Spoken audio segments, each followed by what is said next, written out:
Suggestion आहे की मी मराठीतच बोलावं. तर सुरुवात करण्यासाठी मी थोडंसं इंट्रोडक्शन देऊ इच्छितो की माझ्या करिअरची सुरुवात म्हणजे आता zoology department is like a home for me. इथे सांगायला काही हरकत नाही की my dream was always an IIT. मी 10th पास आउट नंतर IIT एस्पायरंट होतो. But due to the failure I couldn't get the IIT. So what were the options, म्हणजे माझ्याकडे वेगवेगळे ऑप्शन्स होते. For example veterinary, hotel management, ज्यांची entrance मी crack केली होती. बट ते म्हणतात ना की जर्नीपेक्षा डेस्टिनी इम्पॉर्टंट असते. बट मी म्हणजे माझी आयडियोलॉजी मध्ये जर्नी इम्पॉर्टंट आहे. बट माझ्या केसमध्ये उलट झालंय की जर्नी मला अल्टिमेट डेस्टिनेशन वर घेऊन आली. कारण की ज्या वेटरनरीला मी सुरुवातीत नाकारलं होतं त्यानंतर मग मी BSc ला आलो. BSc ला आल्यानंतरही माझं काही असं डिसाइडेड नव्हतं की एक्झॅक्टली मी काय करणार आहे, की मला ओपन नव्हतं एक्झॅक्टली, माझं माइंड क्लिअर नव्हतं की मला नंतर काय करायचंय. म्हणून मी CBZ घेतला, केमिस्ट्री, बॉटनी, झुलॉजी. आणि जसं की जाधव सर तुम्हाला कायम सांगत असतील की it's like the Janata group. Sir आम्हाला तरी जनता ग्रुप म्हणायचे का, कारण की ज्याला काहीच नाही घेणार, मॅथ्स नाही घेणार, फिजिक्स नाही घेणार, तो CBZ घेणार. असं तुम्हालाही बऱ्याच जणांना वाटत असेल की काही नाही, जनता ग्रुप सोपा आहे म्हणून तुम्ही घेतला.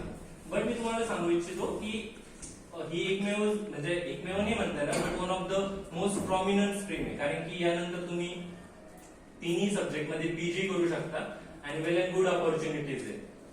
बट जेव्हा मी सुरुवातीला फर्स्ट इयरला आलो तर माझ्या माइंड मध्ये क्लिअर होतं की मी MSc करणार आणि रिसर्च मध्ये करिअर करणार. बट जसं जसं इथे आल्यानंतर मला भरपूर गोष्टी इंट्रोड्यूस झाल्या की आपल्या कॉलेजचे वेगवेगळे डिपार्टमेंट असेल किंवा व्हेरियस प्रोग्राम्स असेल जे सरांनी कंडक्ट केले. मे बी छोट्या छोट्या गोष्टी की तुमचं हिमोग्लोबिन टेस्टिंग असेल किंवा ब्लड ग्रुप डिटेक्शन कॅम्पेन्स असतील, पोस्टर प्रेझेंटेशन, क्लास प्रेझेंटेशन. पण या सर्व गोष्टींमुळे एक गोष्ट जी घडली माझ्यासोबत, मेजर चेंज झाला, तो म्हणजे इंट्रोवर्ट टू एक्स्ट्रोवर्ट ट्रान्झिशन. त्यामध्ये म्हणजे फॅकल्टी सोबत माझे जसे मित्र, he is my one of the best classmates, not classmate we can say, he is from the commerce department, but still we are good friends. He is my senior. तर मित्र आणि faculty यांचा जो perfect blend होता ना, ते मला भेटत गेलं. मला क्लॅरिटी येत गेली की मला काय करायचं. सो मग मला डिटर्मिन होत गेली की मी रेग्युलर जे करतात ते नाही करणार, की MSc करून I will be try to get a job in to MSc. So I tried that I should be going for the civil services preparation. म्हणजे तुम्ही ते पेंडुलम सारखं माझं डिसिजन ऑलवेज असा झुलता होता की first year was like MSc, त्यानंतर मी ठरवलं की सिव्हिल सर्व्हिसेसचं प्रिपरेशन करणार. आणि थर्ड इयर येता मला इंट्रोस्पेक्शन करत गेल्यानंतर असं लक्षात आलं की I have a good management skills, की ओव्हरऑल मॅनेजमेंट असेल की म्हणजे त्या मॅनेजमेंट स्किल कशा ओळखू आल्या तर तेच की वेगवेगळे प्रोग्राम जे डिपार्टमेंट कंडक्ट करतं. And I am very thankful to all the faculties की सर, मी पुन्हा एकदा मेन्शन करू इच्छितो की सरांनी जर का ती ऑपॉर्च्युनिटी दिली असती की हा पूर्ण प्रोग्राम तुम्हाला हँडल करायचा, सरांनी ती रिस्पॉन्सिबिलिटी दिलेली आणि प्रत्येक वेळेस सांगितली की तुम्ही इथे चुकलात ना तर काही हरकत नाही, बाहेर चुकल्यावर तुम्हाला करेक्ट होण्याचा चान्स नाही. अँड मी सांगेल की सर तुम्ही 100% करेक्ट, कारण की इंडस्ट्रीमध्ये 2 वर्ष एक्सपिरियन्स घ्यायचा, त्यानंतर मी एवढी गोष्ट सांगू शकतो की तुमच्या चुका टॉलरेट होण्याचं हे शेवटचं ठिकाण आहे, if you are not doing the PG. तर त्या गोष्टींतून मला लक्षात आलं की माझी मॅनेजमेंट स्किल चांगली. मग मी MBA साठी ऑप्ट केलं आणि on the last day of the application म्हणजे माझ्या घरच्यांना आयडिया नव्हती की मॅनेजमेंट काय असतं किंवा MBA काय असतं. कारण की मी आमची फॅमिली बॅकग्राऊंड पण सायन्स बॅकग्राऊंड मध्येच आहे सगळ्या. म्हणजे माझे वडील मॅथ्स टीचर आहे प्रायमरी स्कूलमध्ये. बट मग मी पुढे परस्यू केलं सावित्रीबाई फुले पुणे युनिव्हर्सिटीच्या होम डिपार्टमेंटमध्ये मी MBA कम्प्लीट केलं माझं. आय स्टार्टेड आणि या जर्नी दरम्यान आहे ना वेगवेगळे जॉब लागले. I think it was the second year. माझी फर्स्ट जॉब होती रेल्वेमध्ये आणि ऋषिकेश आणि मी दोघं चाललेलो सरांना पेढे घेऊन आणि it was the day sir म्हणजे हे बघितले तू चुकतोय, तू ती जॉब जॉईन करायला हवी. सेम सरांनी IOCL साठी सांगितलेलं, सेम सरांनी स्टाफ सिलेक्शन साठी सांगितलं. अशा 3 जॉब मी बॅक टू बॅक सोडल्या की मी ऍक्सेप्ट नाही केलेलं ऑफर की I want to do something big. आणि बट एका पॉइंटला असं वाटत होतं की नाही सरांचं ऐकलं असतं, कारण की त्या ठिकाणी ते बरोबर आहे की मार्केटमध्ये तुम्ही बघितलं कोविडमध्ये काय झालं की कधी कधी तुमचं म्हणजे तुम्ही तुमचं फ्युचर प्लॅन करता, it's the good thing, but plan your future by pencil and not by pen असं म्हटलं जातं की कारण की पेन्सिलने तुम्ही इरेज करू शकता आणि you can redraw it, right. तर मग तशा गोष्टी झाल्यानंतर मग अशी सिच्युएशन आली की जोपर्यंत माझं MBA कम्प्लीट होते तोपर्यंत मी बऱ्याचशा एक्झाम अजून क्रॅक केल्या, but due to various reasons I couldn't join again. वेगवेगळे सिच्युएशन्स होत्या की बऱ्याच वेळी मी पास आउट नव्हतो, माझं क्वालिफिकेशन कम्प्लीट येत नव्हतं. आता तुम्ही बॉटनीचे विद्यार्थी असाल बरेचसे, बरोबर? तर नॅशनल मेडिसिनल प्लांट्स बोर्ड म्हणून एक नॅशनल बोर्ड आहे जिथे मला मार्केटिंग वेस्टर्न डिव्हिजनचं मार्केटिंग हेड म्हणून जॉब भेटायला होती. पण त्यावेळी मी पास आउट नव्हतो, 10 दिवसांमुळे माझी जॉईनिंग राहिली. त्यावेळी मी सरांनाच बोललेलो आणि सरांनी मला सांगितलं की बघ, हे गेलं तरी ठीक आहे, ट्राय करत राहा. आणि हेच महत्वाचं आहे स्ट्रगल मध्ये ना, नेव्हर गिव्ह अप ऍटिट्यूड, तुमचा परसिव्हरन्स खूप जास्त इम्पॉर्टंट असतो की you have to keep try. आता करंटली मी आता जे काही करतोय त्याबद्दल सांगतो. यापूर्वी मी एका MNC मध्ये IT कंपनीमध्ये अराउंड 6 मंथ जॉब केला as a project management associate. आणि रिसेंटली जी सेंट्रल कॅटल ब्रीडिंग फार्म आहे यासाठी मी साधारणतः 2020 मध्ये अप्लाय केलं, जेव्हा मी ग्रॅज्युएशन पास आउट झाल्यानंतर. की कारण की ते असतं ना की तुम्ही बाहेर वेगळे काहीतरी करत असता, नवीन गोष्टी ट्राय करत असता, पण आतमध्ये तुम्हाला माहित असतं की मला हेच करायचंय. आणि माझं सुरुवातीपासून कल झुलवाशीकडेच होता. आणि आज त्याला म्हणतात की नशिबाचे फासे अशा प्रकारे पडतात की अल्टिमेटली तुम्ही तिथेच येतात. आणि मग माझी एक्झाम वगैरे क्रॅक झाली, त्यामध्ये वेगळेच म्हणजे खूप काही अडचणी आल्या. पण अडचणी डिस्कस करण्यात ते पॉइंट नसतो की काय आलं, तुम्ही त्याच्यावर मार्क कसं करता ते इम्पॉर्टंट आहे. आणि फॅकल्टी जेव्हा सपोर्ट मध्ये असते, आता जेव्हा मी पर्सनली सांगतो, आता सर मी जेव्हा MBA करण्याचा डिसिजन घेतला, सरांनी एकदाही असं म्हटलं नाही की तू MSc करावी किंवा MSc झुलॉजी करावं. कारण की बऱ्याचशा ठिकाणी होतं की डिपार्टमेंट मधले लोक तुम्हाला हेच सांगतात की तुम्ही हेच करावं, but they have always supported my decisions. म्हणजे मी काय नाही ना, ऑलवेज म्हणजे कायम ऋणी राहील सर तुमचा, की माझ्या प्रत्येक लो हाय फेज मध्ये ते माझ्या सोबत होते. कारण की मी आजही, आता मी 15 दिवसानंतर वैजापूरमध्ये आलोय, मी आज सकाळीच वैजापूरमध्ये आलोय, बट फर्स्ट थिंग वॉज की I want to meet sir. कारण की काही गोष्टी असतात ना की त्या इनसेपरेबल असतात. की आम्ही इथून पास आउट जरी झालो, सरांना वाटतं, म्हणजे मी आज असं म्हणू इच्छितो की मी या फॅमिलीचा पार्ट झालोय, की नाही आता मी या गोष्टीपासून सेपरेट नाही होऊ शकत. की सर आणि आम्ही डिपार्टमेंट वेगळ्या गोष्टी, मला तरी वाटतं सर या गोष्टीवर ऍग्री करतील. सरही रिटायर झाले तरी डिपार्टमेंट काही सुटणार नाही असं मी म्हणू शकतो. तर it was my part of the journey. आता करंटली मी ऍग्रिकल्चर फील्डमन म्हणून काम करतोय central cattle breeding farm. So cattle breeding farm मध्ये काय आहे की तुम्हाला जी ब्रीडिंग सगळ्यांना माहिती आहे, झुलॉजी स्टुडंट्सना फर्स्ट इयर आहे ना सर. तर आमच्या फार्म मध्ये क्रॉस ब्रीडिंग आणि ब्रीड इम्प्रुव्हमेंटचं काम चालतं, ज्यामध्ये बोफेलोची सुरती ब्रीड जी आहे ती, आणि काऊ मध्ये गीर ब्रीड यांचं IVF टेक्नॉलॉजीज आणि अदर रिसर्च R&D करून ब्रीड इम्प्रुव्हमेंट, की ज्याला आपण म्हणतो प्युअर ब्रीड कन्झर्वेशनचं काम या फार्म थ्रू चालतं. अशा 7 independent farms all over India spread झाल्या from north, middle and south. तर म्हणजे अल्टिमेटली मी झुलॉजीलाच येऊन पोहोचलोय. तर आता माझ्याबद्दल खूप झालं, काही गोष्टी जाता आता तुम्हाला सांगू इच्छितो की सरांनी मेन्शन केलं की करिअर ऑपॉर्च्युनिटीज काय. तर मी तुम्हाला सुरुवातीला बोललो की हा ग्रुप असा आहे ना की वास्ट आहे खूप, की तुम्हाला असं फिक्स नाही की तुम्ही हे करू शकता. मी तर असं म्हणतो की BSc as a BSc pass out तुम्ही जेवढं करू शकता ना, जेवढं डायव्हर्सिफिकेशन तुम्हाला अवेलेबल आहे ना, आय थिंक सर की ग्रॅज्युएशन नंतर एवढं डायव्हर्सिफिकेशन कोणत्याच फील्डला अवेलेबल नसेल. फॉर एक्झाम्पल की तुम्ही PG करू शकता, MSc करू शकता, बरोबर. आता MSc नंतरही तुम्हाला 2 मार्ग आहेत, तर तुम्ही प्रायव्हेट सेक्टरमध्ये किंवा पब्लिक सेक्टरमध्ये रिसर्च किंवा जॉब अपियर करा. नाही तर ज्यांना शक्य आहे, ज्यांना इंटरेस्ट आहे, ते पुढे रिसर्च मध्ये PhD कंटिन्यू करू शकतात, रिसर्च करू शकतात. सेंट्रल गव्हर्नमेंट आणि UGCच्या वेगवेगळ्या स्कीम्स आहेत, ज्यातून तुम्ही JRF ज्युनियर रिसर्च फेलोशिप जी असते ती CSIR JRF जर तुम्ही क्रॅक केली तर गव्हर्नमेंट तुम्हाला पे करतं. You get the stipend to do the research. म्हणजे हे रिझन कधीच असं नसलं पाहिजे की माझी घरची परिस्थिती वाईट आहे किंवा असं. माझं स्वतःच सांगतो की माझी PG फक्त 20,000 रुपयात कम्प्लीट झाली. म्हणजे बाहेर MBA ला साधारणतः असं म्हणतात की खूप पैसे लागतात, पण तुम्ही क्रॅक करा, तुमची एंट्रन्स चांगल्या रँकने क्रॅक करा. I was in the top 3, मला पूर्ण 80% कन्सेशन भेटले. त्याच्यामुळे फायनान्शियल कन्स्ट्रेंट हा कधीच नसतो. ही गोष्ट डोक्यातून काढून टाका. फक्त प्रत्येक गोष्टीला सोल्युशन आहे. तुमच्या मित्रांमध्ये डिस्कस करा. You have the smartphone, right. किती जण यूज करतात त्याचा इफिशियंटली. चॅट जीपीटी कुणाला माहिती आहे? चॅट जीपीटी बद्दल कुणाला माहिती? चॅट जीपीटी एक आर्टिफिशियल इंटेलिजन्स टूल आहे. घरी गेल्यावर तुम्हाला सगळे बघू शकता. सध्या तर एक्झाम चालू आहे, तुमची एक्झाम झाल्यानंतर तुम्ही बघा. It's one of the efficient tool for the student. तुम्ही इंटरव्ह्यू प्रिपरेशन पासून तुमच्या स्टडी पर्यंत म्हणजे आन्सर फ्रेमिंग पर्यंत की जे काही क्वेश्चन्स तुम्हाला येणार आहे तर तुम्ही त्याबद्दल विचारू शकता डिटेल मध्ये, त्याची सिलेबस मध्ये जे पॉइंट्स कव्हर नाही. कारण की आय थिंक अराउंड 10 स्पेसिस तुमच्या ओव्हरऑल एका सेमिस्टर मध्ये कव्हर होतात. पण असं नाही ना की फक्त तुम्ही त्याच स्पेसिस स्टडी करायला हवं. तर चॅट जीपीटी एक उत्तम माध्यम आहे ज्याच्या थ्रू तुम्ही अभ्यास करू शकता. तर हे झालं एक ऍस्पेक्ट की तुम्ही पीजी करून जाताय. आता दुसरा ऍस्पेक्ट असा आहे की तुम्ही वेगळ्या स्ट्रीम मध्ये निवडू शकता की ज्यांना इंटरेस्ट आहे त्याच्यासाठी तुमचं इंट्रोस्पेक्शन जास्त महत्वाचं आहे. फॉर एक्झाम्पल तुम्ही मॅनेजमेंट मध्ये एमबीए करू शकता, तुम्ही लॉ मध्ये करू शकता, एलएलबी करून तुम्ही लॉ मध्ये करू शकता. त्यानंतर येतो पार्ट की competitive exam and civil service.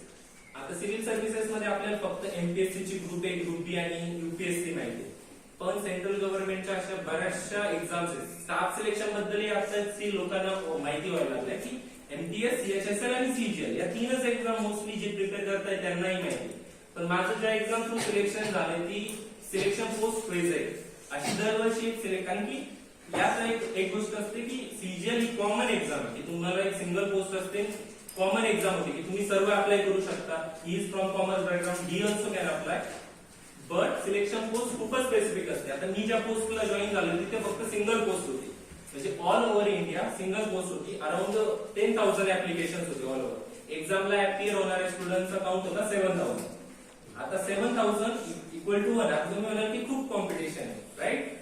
आता साधारणतः एका माणसाला तेच वाटतं की युपीएससी साठी एका पोस्ट साठी साधारणतः 1000 स्टुडंट्स असतात. पण तसं नाही. या एक्झामला अपियर होताना एक्झामला सगळंच बरेचसे जण अपियर करतात तर त्यांच्याकडे क्वालिफिकेशन नसतं. कारण की माझ्या ज्या पोस्ट आहे त्याच्यासाठी स्पेसिफिक क्वालिफिकेशन हवं होतं. त्यांना बॉटनी, झुलॉजी आणि ऍग्रिकल्चर बॅकग्राऊंडचा विद्यार्थी हवा होता with experience, some industry experience. तर असं असतं. त्याच्यानंतर डॉक्युमेंट व्हेरिफिकेशन होतं. माझ्या वेळी 20 जण एका पोस्ट साठी डॉक्युमेंट व्हेरिफिकेशनला होते. माझं सुरुवातीच्या डॉक्युमेंट व्हेरिफिकेशनला त्यांनी मला होल्डवर ठेवलं होतं कारण की एक सब्जेक्ट माझ्याकडे नव्हता 12thला आणि ग्रॅज्युएशनला, तो म्हणजे ऍग्रिकल्चर. बॉटनी आणि झुलॉजी होता. सो त्यांनी कट ऑफ कमी केला. आता बघा की कमिशनला किती काळजी असते. त्यांनी कट ऑफ कमी केला, अजून 20 जणांना बोलवलं. ते गिव्ह यू अ चान्स. अजून 20 जणांना डॉक्युमेंट व्हेरिफिकेशनला बोलवलं आणि त्यानंतर जेव्हा त्यांना नाही भेटलं त्यांनी त्यानंतर मला कॉल दिला. अराउंड 6 महिन्यानंतर त्यांनी मला कॉल दिला. तर की या वेगवेगळ्या गोष्टींबद्दल माहिती घेत चला की काय असते सिलेक्शन पोस्ट, काय असते. त्याच्यानंतर स्टेट पीसीएस मध्ये वेगवेगळे एक्झाम होतात.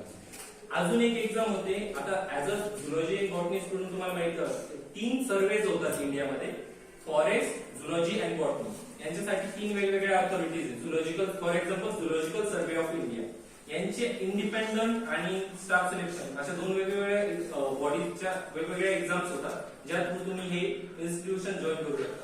आता इथे एक फायदा असा आहे की तुम्ही इंडिपेंडंटली काम करताय. गव्हर्नमेंट, बऱ्याच जणांचं असं मिसकन्सेप्शन असतं की तुम्ही जेव्हा सिव्हिल सर्वंट असता की तुमच्याकडे पॉलिटिशियन इन्फ्लुएन्स असतो आणि तुम्ही व्यवस्थित काम नाही करू शकणार की if you are unhonest. पण ती पण मिसकन्सेप्शन. आता माझ्या डिपार्टमेंटमध्ये कोणते पॉलिटिकल इंटरव्हेन्शन होत नाही. Same goes for zoological survey of India और फॉरेस्ट सर्वे ऑफ इंडिया. तर अशा गोष्टी यांचा शोध घेत चला. त्यानंतर बऱ्याचशा येतात की तुम्ही वेगवेगळ्या एंट्रन्स आहे, टोफेल असेल, ईएलटीएस असेल. आता ज्यांना अब्रॉड जाण्याची इच्छा आहे, आता रिसेंटली गव्हर्नमेंट ऑफ ऑस्ट्रेलियाने म्हणजे एक बिल पास केले की ज्या थ्रू ऑस्ट्रेलियन डिग्री आणि इंडियन डिग्री हा म्हणजे इंटरनॅशनली व्हॅलिड आहे. थोडक्यात ऑस्ट्रेलियन डिग्री इंडियामध्ये आणि इंडियन डिग्री ऑस्ट्रेलियामध्ये. For example, if you have done PG और UG in India, you are eligible to do post doc और doctorate in Australia and all. आणि जे काही पोस्ट डॉक्टरेट होतं ते all on the cost of government.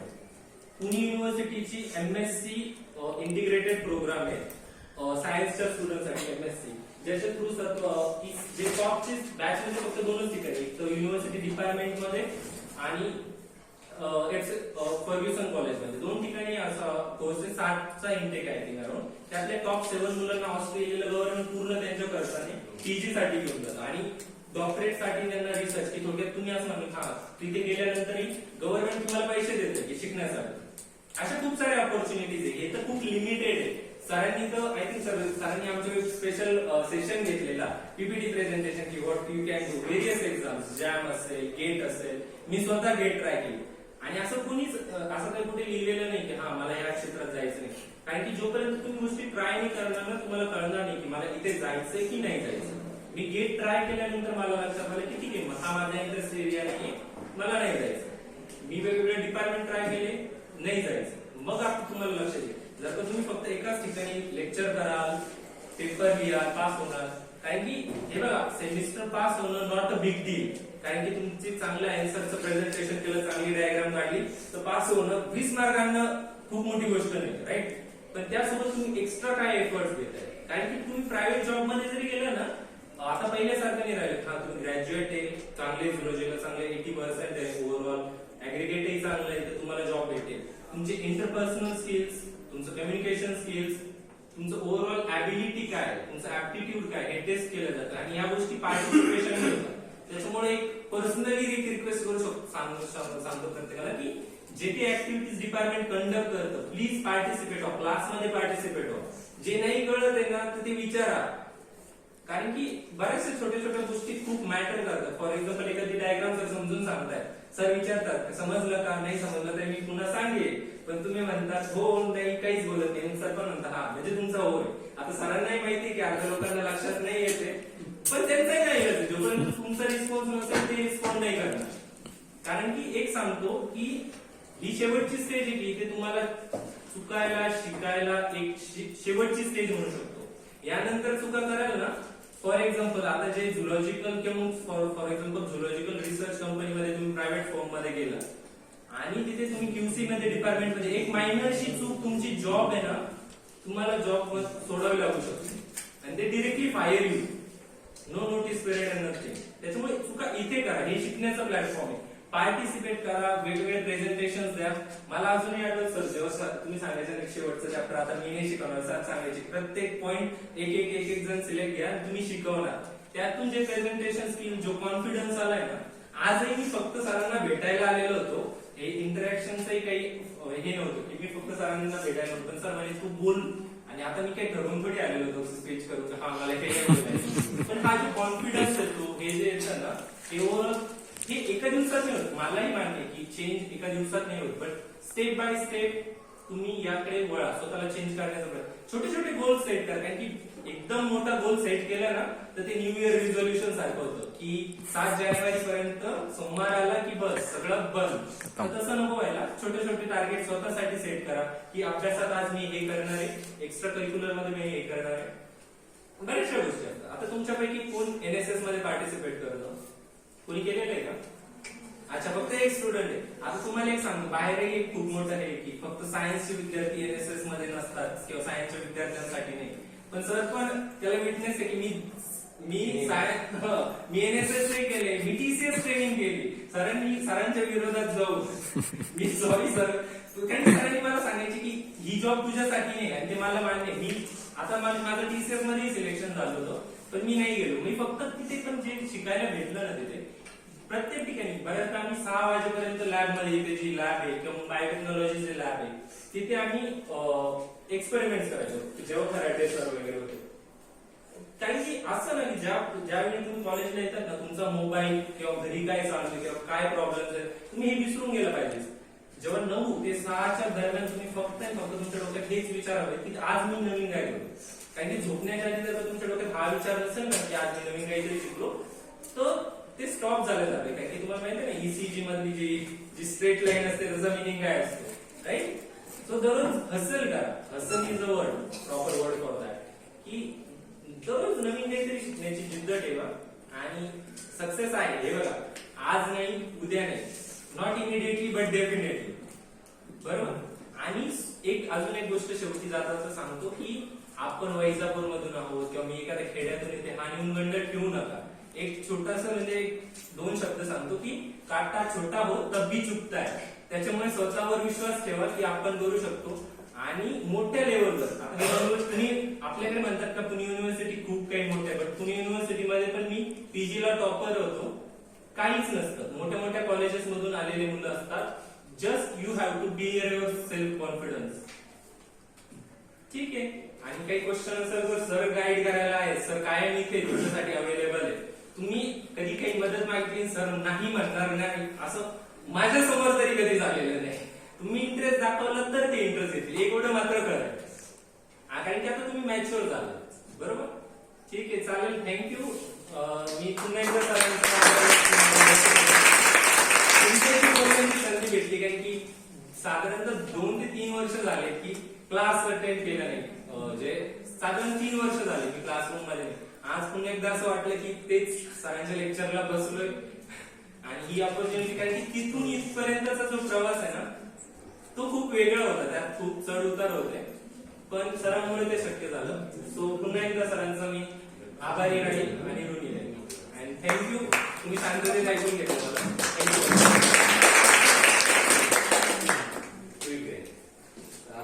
आपण आता तुमच्याच, तुम्ही लहान भाऊ आहे, मोठे भाऊ